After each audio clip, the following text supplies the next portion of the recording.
Nuclear depth breach. There are moments in history that feel like scenes from a novel, moments when the fate of nations is decided in a heartbeat. Today, we're diving into one such moment, when two Cold War-era submarine disasters collided with the razor edge of geopolitics. One of them, what you're about to hear, is among the most haunting naval disasters ever told. Viewer discretion is strongly advised. In October 1986, deep in the Atlantic and some 600 miles off Bermuda, the Soviet ballistic missile submarine K-219 silently stalked the waters, armed with doomsday power, 16 missiles and roughly 30 nuclear warheads, each one capable of annihilating cities. Officially, this was just another patrol, but in truth, K-219 was shadowing the eastern U.S. coastline, mere minutes away from launching an attack if tensions snapped. And tensions were sky high. Just 6 months earlier, Chernobyl had spewed radioactive fire into the sky, and Soviet leader Gorbachev was preparing for a critical arms summit with President Reagan. The world was balancing on a nuclear knife's edge. Yet aboard the K-219, things were already breaking down. The sub, a worn Project 667A Yankee class, was outdated and overstressed, staffed by an inexperienced crew and bearing the scars of previous chemical mishaps. One missile tube had even been welded shut.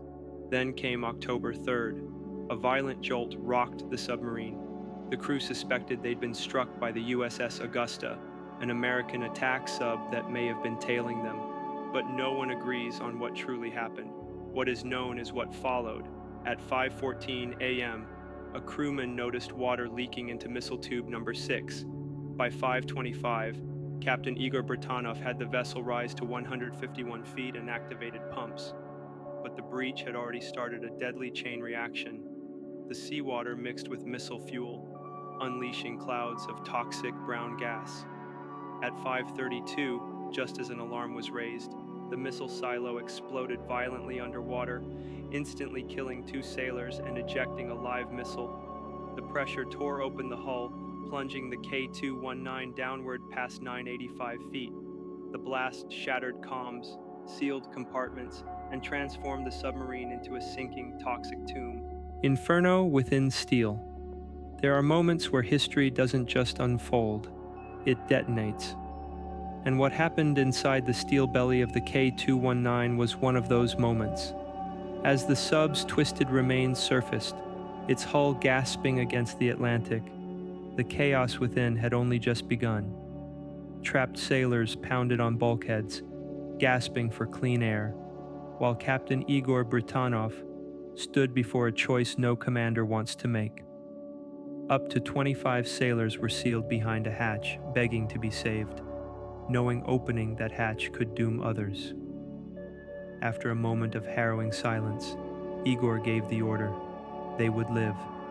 But even that glimmer of mercy was shadowed by a darker storm brewing below. Seawater pumps strained at full capacity. Corrosion clawed its way through the ship's arteries, and flashlights cut narrow beams through suffocating gas. Somehow the crew fought the odds and forced the sub to the surface on fading battery power. But the real nightmare lay ahead.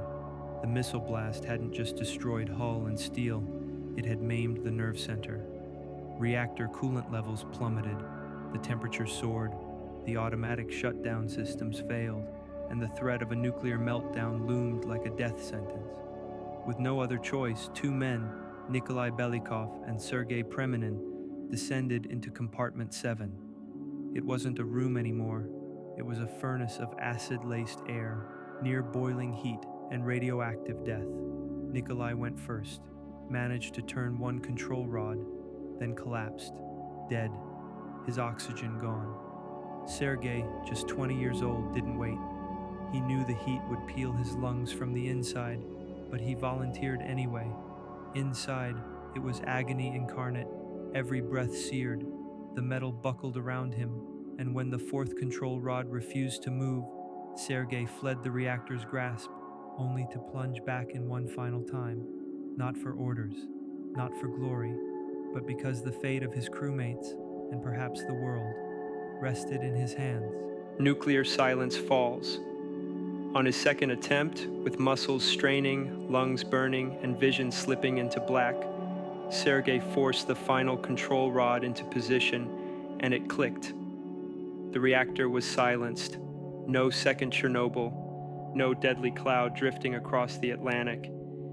His sacrifice averted catastrophe on a global scale. But when he turned to leave, the hatch wouldn't budge, sealed shut by a pressure lock warped from hellish heat.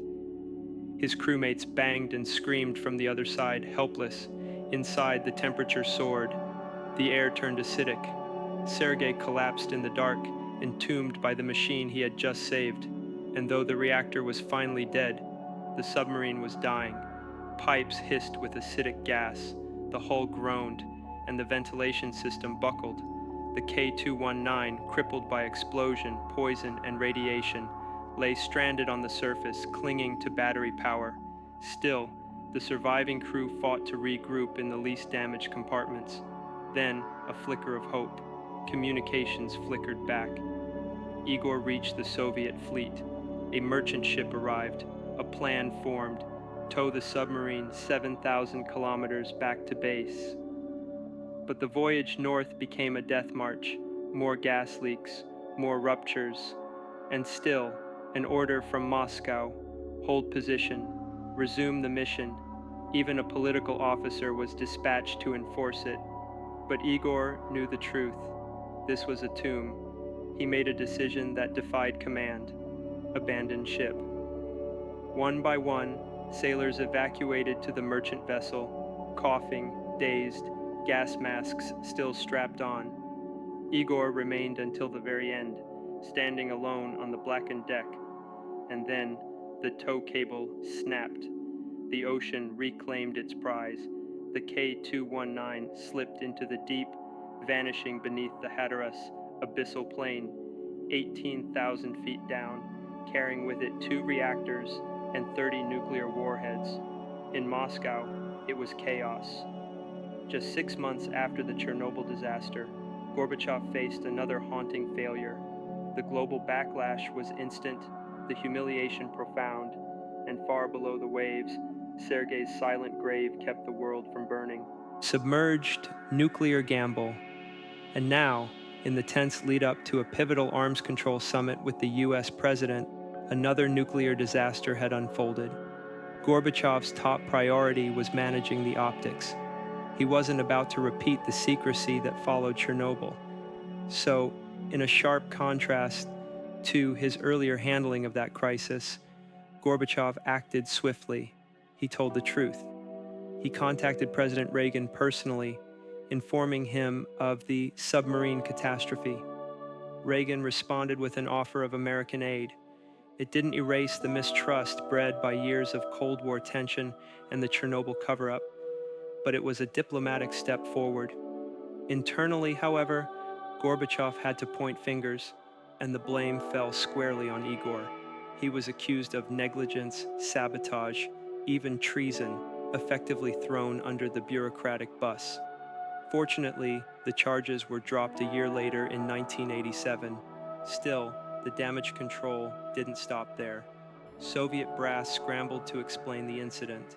A recon team sent to inspect the submarine mid-tow reported gas leaks, widespread corrosion, electrical faults, and dangerously unstable cooling systems. The official story blamed the crew's decision to activate a water pump inside a leaking missile tube without checking its electrical status. That mistake likely caused a short circuit and triggered the fatal blast. At least that's what the record says. But like so many incidents shrouded in Soviet secrecy, the full truth may never be known. What is certain is that when the K-219 went down, it took its nuclear arsenal with it. Plutonium-tipped missiles now resting at the bottom of the Atlantic. As for Sergei, his sacrifice was ultimately honored, officially with the Hero of the Russian Federation medal, and unofficially as the man who stopped a second Chernobyl. But this wasn't the first time the world had been pulled to the brink. Before dawn on October 1st, 1962, 4 Soviet diesel submarines, B-36, B-130, B-4, and B-59 slipped quietly out of Sida Bay along the Kola Peninsula. Departing every 30 minutes, they melted into the Arctic darkness. This wasn't a routine patrol. It was the beginning of Operation Anadir, a clandestine Soviet mission so secretive, few on Earth knew it had begun. Hidden deep within each sub were torpedoes, and aboard the B-59, one carried something apocalyptic, a T-5 nuclear torpedo with a 10-kiloton warhead equal in force to the Hiroshima bomb.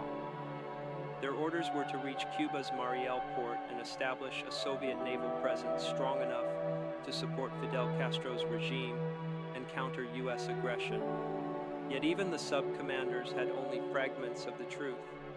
In typical Soviet fashion, Operation Anadir was wrapped in deception. Many captains received half-truths, or nothing at all. The real objective: place the United States within instant nuclear strike range and prepare to repel any American invasion. Of all the vessels, B-59 was the linchpin. Trigger point depth. As the steel hull of the B-59 groaned under the pressure of the deep, the men aboard were suffocating in a world of salt, heat, and paranoia. For days, they'd been trapped in a submerged tomb, starved of air and light, their connection to Moscow severed by radio silence. Each breath came heavier, the air thick with sweat and diesel fumes. And then came the pounding, depth charges exploding like war drums above their heads. The crew had no idea that these were meant as signals to surface. To them, it was war. The battery was nearly dead. Oxygen was vanishing. Men were collapsing from heat stroke and exhaustion. But the final blow came not from the outside world, but from within. Captain Valentin Savitsky, pushed past the edge of rationality, gave the command to prepare the ship's last resort, a nuclear torpedo. Only one order remained between restraint and the annihilation of a U.S. fleet, and possibly the start of World War III. Protocol required agreement from all three senior officers aboard before a nuclear weapon could be launched. Two of them, Captain Savitsky and political officer Ivan Maslenikov, voted yes. But the third man, Vasily Arkhipov, refused. A man few outside the Soviet Navy had ever heard of, now held the fate of humanity in his hands. He argued, he pleaded, he risked his career, and possibly his life, to stop the launch. And miraculously, he succeeded. Arkhipov's defiance was enough to override the command. The torpedo bay was sealed. The order was withdrawn. Hours later, the B-59 finally surfaced, surrounded by U.S. warships and floodlights. The confrontation had been that close. Just one man's hesitation had stopped the chain reaction that could have triggered a global nuclear exchange. The Americans watched as the sub bobbed to the surface, silent, battered, and on the edge of collapse. What they didn't realize was how close they'd come to total destruction, and neither did the world. The events aboard the B-59 wouldn't be revealed for decades. But when they were, Vasily Arkhipov was quietly recognized as the man who saved the world. Yet, while his courage averted disaster, the B-59's journey was only one part of a much darker undercurrent. In the background, other Soviet submarines had also been hunted, damaged, or forced to surface. Their commanders, too, had weapons capable of mass destruction. What if Arkhipov hadn't been aboard the B-59? What if one of the other captains had broken first? What if the next depth charge had hit a little too close? What if the B-130, now drifting helplessly in open water, had been mistaken for a threat and fired upon? The answers don't inspire comfort, because what the world never realized was how accidental the continuation of peace truly was. The Cuban Missile Crisis wasn't defused solely by diplomacy. It was paused by pure human restraint under impossible pressure.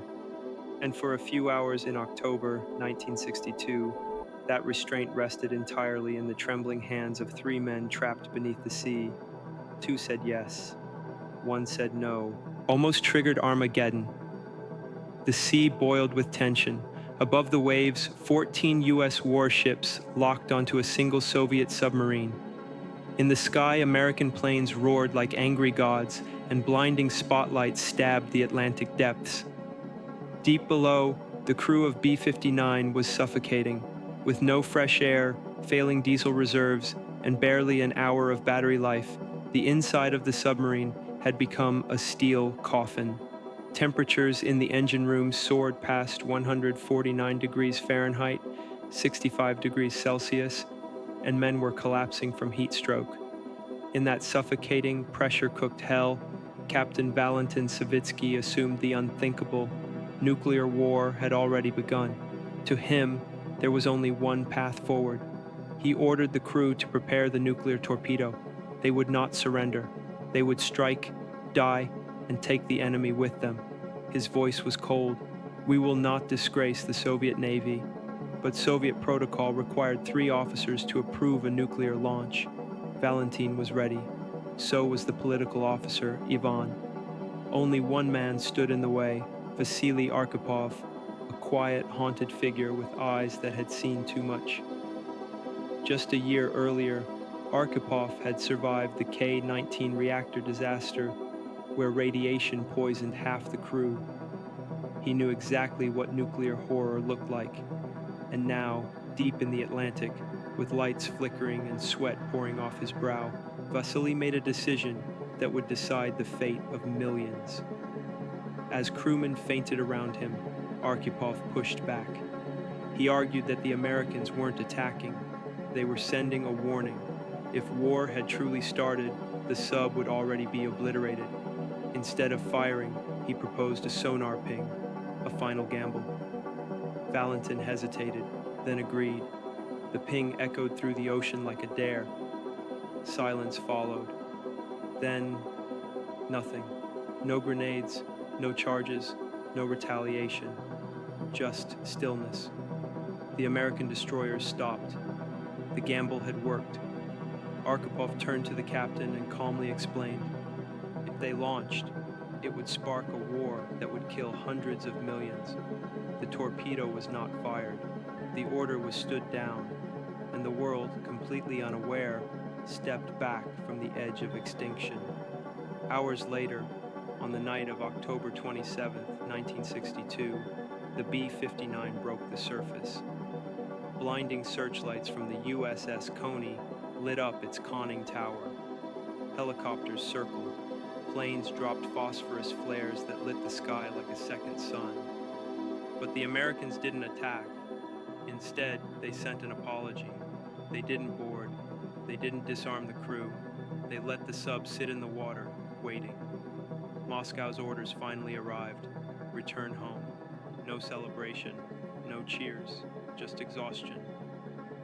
The crew slipped away under cover of darkness, back into the Atlantic.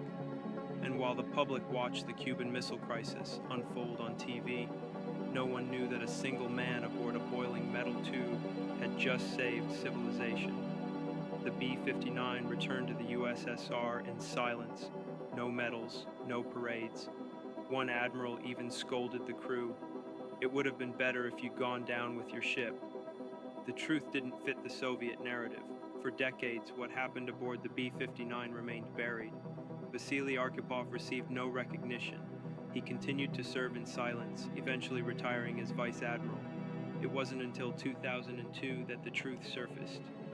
At a Havana conference marking 40 years since the crisis, U.S. and Russian officials compared notes. Robert McNamara, former U.S. Secretary of Defense, was floored. The Americans had no idea the sub carried a nuclear weapon. Historian Arthur Schlesinger Jr. called it the most dangerous moment in human history. And Thomas Blanton, head of the National Security Archive, said it plainly. A guy named Vasily saved the world. In 2017, 19 years after his death from kidney cancer, likely caused by K-19 radiation, Vasily was finally honored. The Future of Life Institute gave him the first ever Future of Life Award. His widow Olga accepted it on his behalf. She always knew who he was, quiet, thoughtful, never boastful, a man who, in a moment of unbearable pressure, chose restraint over rage. Because of him, we're still here, not because of strategy or weapons, but because of one man's reason, one man's voice, one man's number